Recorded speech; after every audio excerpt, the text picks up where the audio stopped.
La Zona Cero. Jeroen Atonison Van Haken o Hieronymus Bosch o Jeroen Bosch, como queramos denominarlo. Bueno, no, mejor vamos a llamarle el Bosco, ¿verdad?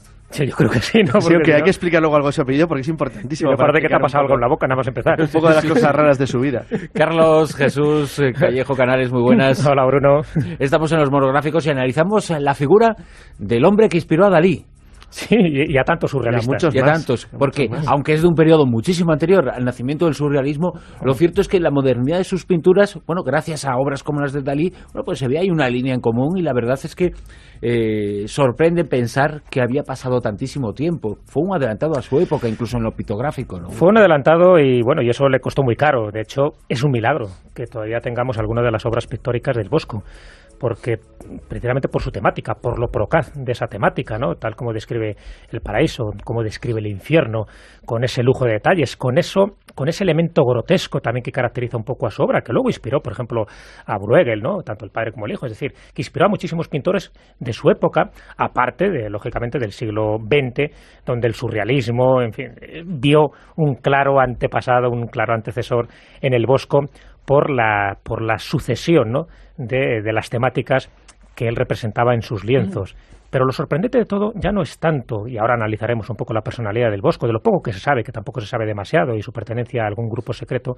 Para mí lo sorprendente es que alguien tan papista como era Felipe II, alguien tan ortodoxo, tan rigurosamente católico, pudiera admirar, pudiera estar obsesionado y embelesado por los lienzos del Bosco. Pues yo tengo mi opinión. Bueno, lo primero que todo es una cuestión. Es decir, cuando decides cómo ha sobrevivido, pues ha sobrevivido gracias a Felipe II. En parte, porque... Claro, en gran parte. Felipe II era un enorme admirador del Bosco y compró muchísimos cuadros para la colección real. Y de hecho, como acaba de decir Jesús, es cierto, el Jardín de las Delicias era el cuadro que estaba en la habitación en la que dormía. Uh-huh. Entonces dice, bueno, ¿y por qué Felipe II con todo lo que tú dices de él? Pues cierto, pero es que Felipe II añadía dos cosas. Era uno de los tíos más cultos de su época. Era un tipo cultísimo, entendía muchísimo de arte y supo apreciar el extraño mundo onírico que reflejan los cuadros del Bosco, donde el protagonista básico son los seres humanos, pero seres humanos en unas situaciones tremendas, porque la mayor parte de ellos se desarrollan en el infierno, muchos de ellos, y en lugares donde el pecado, la culpa y todo lo que es la transición, además muy interesante para mi gusto, entre la Edad Media y el Renacimiento, porque el Bosco, contiene los cuadros, a pesar de ese extraño aspecto onírico y de fantasía o de misterio que tienen, es un tipo profundamente medieval. Claro, es una historia muy viendo los cuadros magia, hechicerismo. En una primera, un primer vistazo, nos puede parecer que el hombre es raro. Eso en el primero y en el último vistazo. Raro era de todas formas. Pero que sus obras pues son distintas, sorprendentes, incluso en lo que parecen traslucir y parecen querer decirnos algo más avanzado de lo que era su época. Sin embargo, cuando se analiza un poquito más en profundidad, también revelan, en cierto modo, que el Bosco era alguien de unas creencias muy tradicionales. Hombre, claro, aparte de lo que contemos Raúl de él forma parte de la cofradía religiosa de Nuestra Señora, de la Brove Broderschap, en la que había entrado en 1486. Ahora contaremos un poco de su vida. Y era una corporación que además era importante porque tiene un enorme prestigio e influencia. Lo había tenido primero en la corte de los duques de Borgoña, que es donde pertenecía la ciudad en la que él nació cuando nació, no en la época en la que ingresó en la cofradía. Pero tenía una enorme importancia, sobre todo porque servía para algo extremadamente útil, y es que era muy eficaz para protegerte de la Inquisición si había problemas. Y entonces yo creo que el Bosco lo hizo de manera meditada y consciente.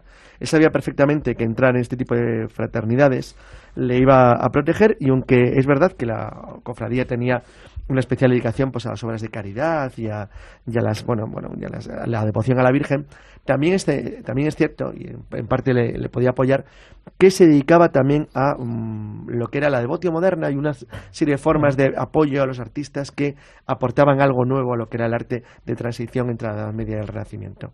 Así que es una especie de mezcla. Además nació en una región, ahora contamos un poco su vida, que era un buen lugar para iniciar un proceso de cambio de lo que eran las ideas del pensamiento medieval, porque era una zona muy rica en la Europa de la época, y bueno, con notables comerciantes capaces de mantener un mercado de obras de arte en crecimiento y en auge. Cuando en muchas publicaciones de los temas que tratamos habitualmente aquí en estos monográficos, utilizan y se habla de determinados asuntos propios de estas temáticas. Muchas veces se utilizan los cuadros del Bosco como imágenes de apertura por ese mundo onírico. ¿El Bosco hubiera pretendido eso o no se lo hubiera imaginado jamás que eso podría llegar a ocurrir? Que hablamos de la muerte o de la vida en el más allá y aparecen esas imágenes, hablamos del cielo y del infierno, evidentemente, le hablaba muchísimo de eso, pero cuando hablamos un poco de conceptos que rompen un poco con los esquemas más establecidos, ¿no? Y utilizamos los cuadros del Bosco. Él quiso representar algo, él quiso dejar en sus cuadros una serie de ideas sobre lo que pensaba respecto a las cuestiones capitales y esenciales. Yo creo que sí, ahí te doy mi opinión personal, porque no se conocen demasiados datos biográficos del Bosco, pero yo creo que sí, porque él todo lo que pintaba lo hacía con una cierta intencionalidad y además tuvo una vida pues muy marcada un poco por determinadas tragedias que luego él plasma en su obra. Incluso sus tendencias religiosas están basadas o pivotan sobre dos grandes cofradías. Una de ellas es la que acaba de comentar Carlos, porque yo creo que es importante para luego entender un poco su pintura y luego, si quieres, entramos en profundidad en 2 o 3 cuadros que para mí son muy simbólicos, es decir, que hay que hacer una segunda o una tercera lectura. Una de ellas era, es verdad, que formaba parte de la cofradía de Notre Dame, es uno de los nombres que recibía, pero la otra era que formaba parte de una sociedad secreta mucho más peligrosa, por lo menos para sus intereses, que eran los hermanos del libre espíritu, o también llamados adamitas. Los adamitas, y por eso un poco justificaría en concreto su lienzo del Jardín de las Delicias, los adamitas se podrían considerar como los primeros nudistas convencidos. Es decir, era un grupo secreto que ya surgían desde el siglo II, siglo III después de Cristo, pero tuvieron su importancia a partir del siglo XIII, siglo XIV, en plena Edad Media. Y parece que el Bosco estuvo afiliado, por lo menos tenía unas grandes simpatías con los adamitas, y queda reflejado en el Jardín de las Delicias como ilustración de los contenidos de esta secta, pues que te puedes imaginar que era bastante hereje. ¿Por qué? Porque, entre otras cosas, negaban el pecado original. Es decir, los hermanos del espíritu libre, que así se les llamaba, pues basaban su doctrina en una creencia en la que tanto el bien como el mal dependían de manera exclusiva de la voluntad divina. ¿Qué quiere decir eso?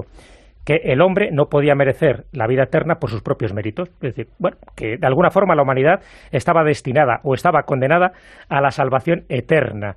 Y la existencia del infierno era una fábula total. Eran unos ocasionalistas positivos, un caso curioso, la verdad. Claro, entonces, como no creían, o sea, que hicieran lo que hicieran, se iban a salvar, es decir, no creían en el pecado original. Ellos pensaban que cuanto más libre estuvieras en la sociedad, de ahí que se llamara la sociedad de los hermanos libres, ¿no?, del espíritu libre, pues si vas desnudo, mucho mejor, o sea, y no tenía ningún tipo de problema. Claro, al final llegaron a tal desmán, no el Bosco, ¿no?, sino los seguidores de esta secta, que claro, la Inquisición les persiguió y al final pues destruyó un poco lo que eran los principios básicos de esta sociedad, pero por la mala cabeza que tenían ellos, porque claro, ir predicando desnudos y el amor libre y todo ese tipo de cosas, imagínate en la Edad Media, ¿no?, con la superstición que había. Pero fíjate, curioso que lo que le protege realmente es primero el estar en otra cofradía. Claro, y lo por segundo, eso es que era Dr. Jekyll y Mr. Hyde. Sí, y lo segundo, lo de siempre, la pasta, porque el Bosco eligió los temas de sus cuadros con cierta libertad, que es lo que le separa de otros pintores de la época que a lo mejor hubieran podido hacer lo mismo, pero que el Bosco lo pudo hacer pues simplemente porque tenía dinero para poder costearse pintar lo que le diera la gana. Y eso lo consiguió gracias a que, bueno, que dio como si llamara un pequeño braguetazo, porque se casó con una chica que se llamaba Aleid van der Merwen, que era hija de uno de los grandes burgueses de la zona, y que le aportó como dote una serie de terrenos, con los cuales consiguió, aparte con el dinero que le había aportado su mujer, un ascenso social dentro de la burguesía rica, comercial de la región, de lo que era lo que luego llamamos los españoles Flandes, que le permitió vivir en un entorno de cierta comodidad y por lo tanto le ofrecía la posibilidad de elegir en parte lo que él quería pintar. Eso era un lujo, absoluto en el siglo XVI y XV. Entonces, esto le ayudó también porque encima le hizo más conocido, dado que casi nadie pintaba de esa forma, porque era bastante raro el tipo, y él lo sabía y todos los que le rodeaban, y eso le ayudó de hecho a que se le consideró un insigne pintor. No fue una persona que murió en el olvido. De hecho, cuando en 1516 fallece, en el momento en la capilla de Nuestra Señora, cuando se le hacen las exequias, es decir, se le dice ya como claramente un gran pintor de la fraternidad de Nuestra Señora. Es decir, era una persona reconocida en vida, lo cual también permitió que sus cuadros formaran parte de lo que ya llamaríamos el mercado, que fue la vía por la cual Felipe II los adquirió en gran número para su colección personal. Bueno, adquirió 3 en concreto, que son un poco los más importantes, claro, que se conservan en el Museo del Prado. Estaban en el palacio, ¿no? En el monasterio del Escorial durante un tiempo, bueno, hasta la Guerra Civil prácticamente. Entonces se retiraron de allí pues para preservarlos, ¿no? de la posible barbarie que podían tener todas las obras de arte. Se llevaron al Museo del Prado y ahí se conservan. Estamos hablando del carro de heno, del Jardín de las Delicias, que es una maravilla, pero también de la Mesa de los Pecados Capitales.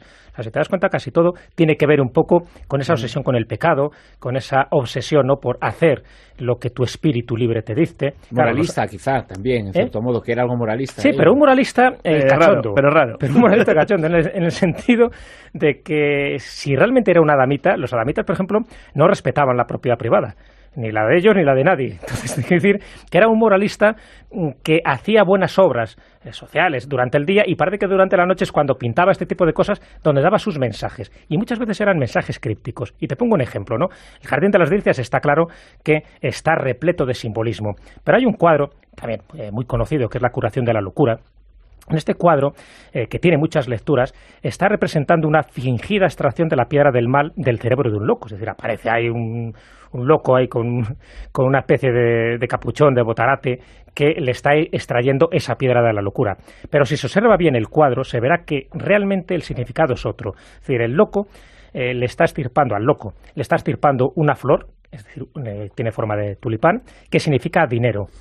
En tanto que la bolsa que tiene uno de los personajes principales está atravesada por un puñal del supuesto loco, que indica cuál es el verdadero acto clínico. Es decir, no se está haciendo una operación quirúrgica, sino que lo que se está haciendo es la extracción del dinero del bolsillo de los tontos. Es lo que se está indicando. Es decir, es toda una crítica, un sarcasmo social que a primera vista da la sensación de que está representando una cosa, y cuando vas viendo figura por figura de este cuadro, o incluso de El Jardín de las Delicias, hay más de 1000 figuras, es de uno de los cuadros de más personajes aparecen.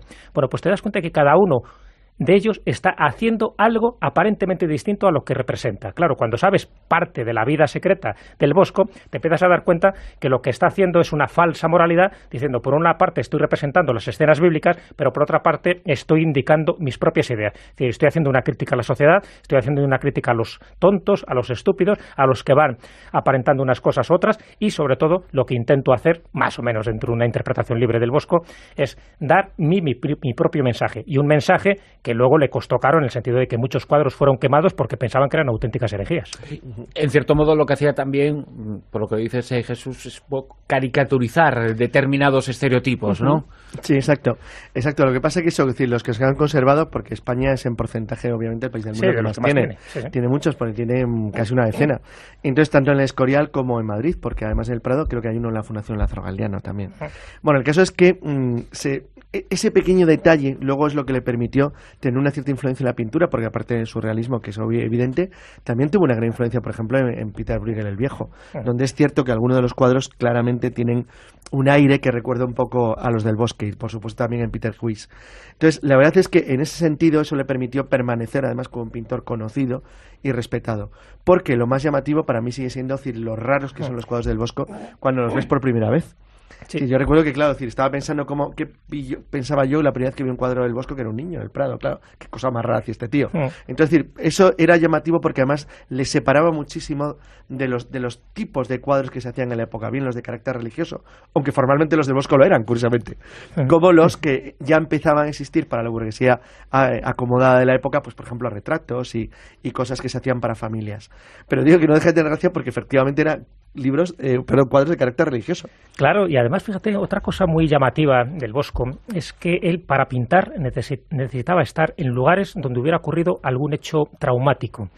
Por lo menos en varios cuadros así le ocurrió. Bueno, se dice que él vio, es que no está probado. Como que si canalizara, ¿no? Exacto. Un poquito las energías de los lugares. Sí, tenía como la necesidad de ir a lugares para impregnarse de esas energías, ¿no? Y si eran energías, pues ahora me imagino que contará Carlos, sobre todo cuando tenía muy pocos años, ¿no? 12 años, sí. Un incendio que él ve y donde muere muchísima gente, dice que se le marcó de tal manera que luego él necesitaba, para inspirarse, ir a escenarios donde había habido muertos. Claro, es que quien considera que, bueno, hay bastantes personas que consideran que cuando él tenía 12 años vio un incendio monstruoso en el cual desaparecieron 4.000 casas de la ciudad y hubo centenares de muertos. Sí, o sea, él vio 640 personas. Claro, él vio el infierno literalmente en llamas y todo el mundo muriendo a su alrededor.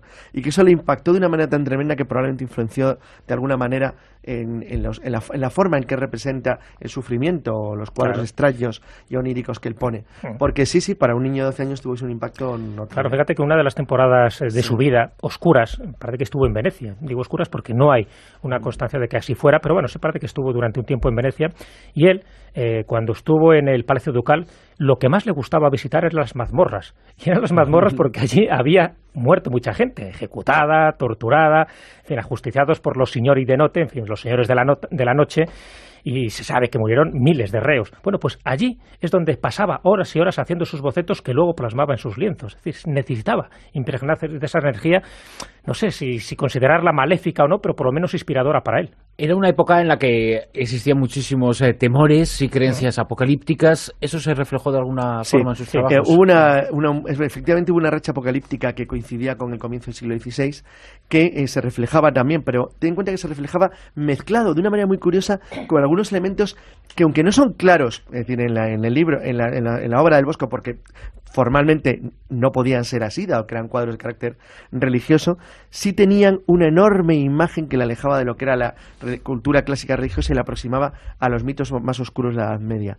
Ten en cuenta que se ve de una manera muy clara todo lo que sería la creencia en hechiceras, en alquimia, en magia, en la parte oscura, en brujos. Eso existe de una manera muy notable y muy llamativa en los cuadros del Bosco. Y desde luego forma parte de un mundo de miedo, que no, sin embargo, no aparecía formalmente recogido en los cuadros, porque no... Además, en aquella época, estamos hablando del año 1500 aproximadamente, había muchos rumores apocalípticos, claro, es decir, había más de un iluminado, de un vidente, de gente que decía que el fin del mundo estaba a punto de llegar. Entonces, él se hizo eco también. De hecho, Durero, que era contemporáneo suyo, también dibujó una de las acuarelas más espectaculares, pero también más apocalípticas, pensando que iba a haber una especie de diluvio que iba a arrasar la humanidad, y lo dejó expresamente reflejado en una de sus acuarelas, y era Durero. O sea que es verdad que él se sumó un poco a esta tendencia apocalíptica, y de hecho sus cuadros, sobre todo las escenas del infierno, sí intenta un poco reflejar ese apocalipsis y un poco como diciendo ese carpe diem, ¿no? Dice, bueno, ya que va a llegar un poco el fin del mundo, disfrutemos, y disfrutemos a tope de la carne y recogiendo un poco todos los placeres que nos da la vida. El Bosco, uno de los más grandes artistas que haya dado la humanidad, pero a la vez un personaje verdaderamente complejo e interesante. Hemos repasado su vida, su obra y sus enigmas en este nuevo monográfico. Carlos Canales, Jesús Gallejo, muy buenas. Muy buenas. Gracias. Hasta luego.